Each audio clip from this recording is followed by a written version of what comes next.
Have you ever wondered how the MCC Island Games will work? Well, here's my predictions on how all of the MCC games will work on the island. I'm the Derpy Burger, and if you could tap that subscribe button, it'd mean the world to me. Quick disclaimer, I am in no way associated with Nox Crew or the MCC Island team. I'm simply a fan making predictions. To start off this video, I'll talk about my predictions for how the first 4 MCC Islands games will work. Before I begin, I'm going to explain my major reasoning for all these predictions.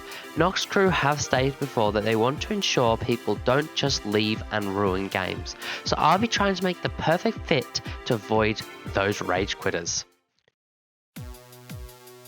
When it comes to get to the other side, that's a mouthful, the 6-round system using the MCC event is a bit too long for Ireland in my opinion. Therefore, I predict the rounds will be cut in half. 3 different maps across a short span of time will keep this game on the perfect balance of interesting and playable. As for a remix, like we saw in the trailer with the TNT blocks, I think that there'll be more variables around the map rather than just a straight map we see in many MCC events. Perhaps with some of those moving walls from Ace Race. I expect that Sky Battle will most likely be the most popular MCC Island game, as it strongly appeals to the large Bed Wars and Sky Wars audiences, which make up a strong part of the Minecraft PvP community. To aid with the transition, I think it'll be a simple, 1-round system, short, sweet, and entertaining.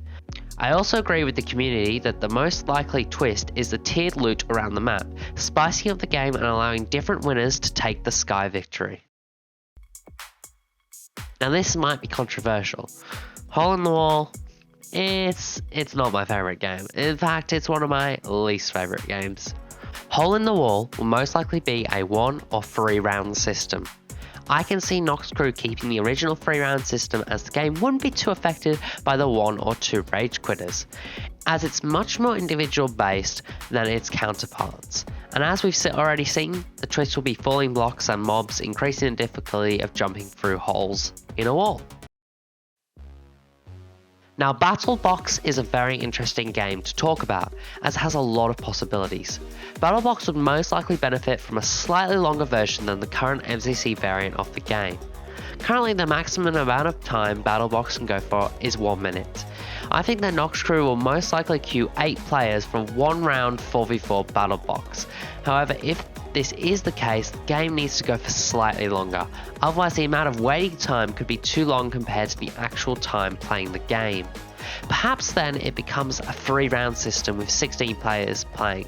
I've written up an example here to explain how that should work. There are numerous possibilities for how to properly incorporate Battle Box, but ensuring the game goes long enough should be a massive priority.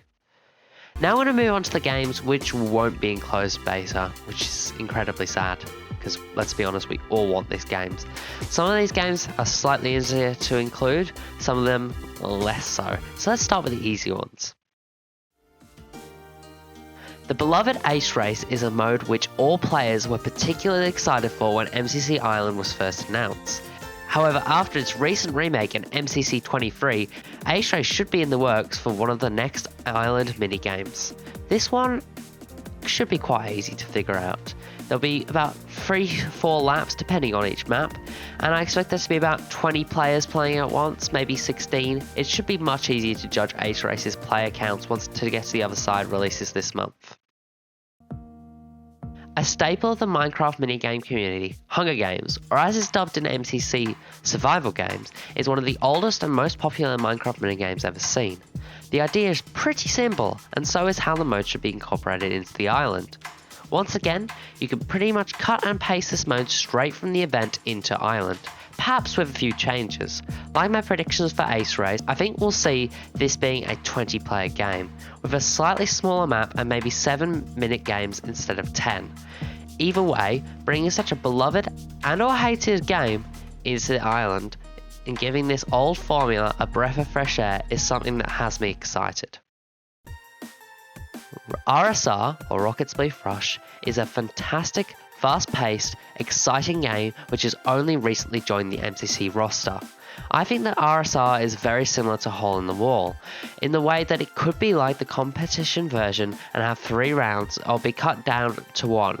I think that a 3-round system could be very interesting, as the order of the maps could shake up who ends up winning, especially as players begin to favour maps over others, adding a variable in the results to keep it interesting.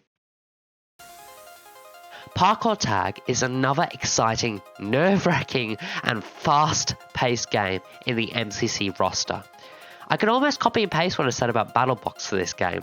However, I think a 3-round, 16-player system would be more crucial to this game than it is to BattleBox, as I believe the rounds are the shortest across any MCC game. A 1-round system for this game would mean loading and waiting times are much longer than the actual playing time, which is really not ideal.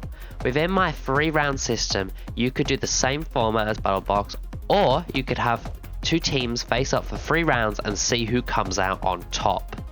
However, with the latter, you could run into the issue of one team being quite better than the other team.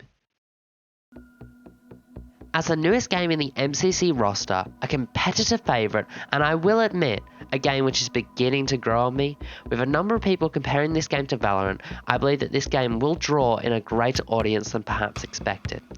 A simple 1-round system would work perfectly fine for this game, as the rounds are definitely long enough to give players solid gameplay. However, the biggest issue for this game would be deciding the amount of players, as that would have the biggest effect on how the game plays. Too few players and the game would be very uninteresting. Too many, the game would take ages to queue. As you can see, I drew some ideas on how they could incorporate smaller player sizes into Meltdown. Now we're going to progress onto the 3 games where I had to really think outside the box and be creative when it came to how I'd incorporate the games into Island. The first of these games is Grid Runners, a very unique game that Nox Crew have made a publicly accessible different version of on the Bedrock marketplace, and I believe its Java variant on the island will be quite similar. I believe that this game will be an 8-player game, team on team, to see who can complete the course quicker. I do however think that this will be one of the last games added to Islands, firstly because of its availability to Bedrock players, and due to the fact that without being in a party voice call with your teammates, this game would be significantly harder and extremely stressful to play. One of the most dividing games in MCC, Mart is a very complicated game to get right for a public server. I believe that the best way to incorporate this game onto the island is to attach a smaller shopping mall onto the building zone where teams can gather their blocks. Along with this, there will be slightly less blocks, and some will be stored in chests or equivalent storage blocks. Again, I think this game could be an 8-player, possibly 16-player game where teams verse each other to see how many builds they can complete before the clock runs out. According to my completely unbiased opinion, Sands of Time is single-handedly the best game in MCC history. While I've had a number of ideas on how to incorporate this game into the island's assortment of games, I cannot remove a single feature of this game. However, a small few tweaks would be necessary to make this game work for Island. I think that there will be ever so slightly less rooms to explore, slightly decreasing the amount of time in the vault. Along with this, again like Grid Runners and Mart, I can see this being an 8 or 16 player game where teams work to get as many coins as possible. What I do think is necessary is if you have completed your vault and other teams are still completing theirs, you aren't stopped from leaving the game and playing another one, as waiting in a lobby for other players to complete their vault wouldn't be the most interesting gameplay ever seen. Perhaps a little message in chat would appear once everyone has finished, telling you how you gone, how many coins you got, and how you stacked up against the rest. Another possible idea would be to introduce a time limit on the game, so as to not let it drag out on for ages. However, this does defeat my dream of getting every coin in a Sands of Time vault. In the comments below, please let me know how you think your favourite games should be incorporated into the MCC Island. Please don't forget to subscribe and like the video. Thank you so much for watching, and I'll see you all next time. Goodbye.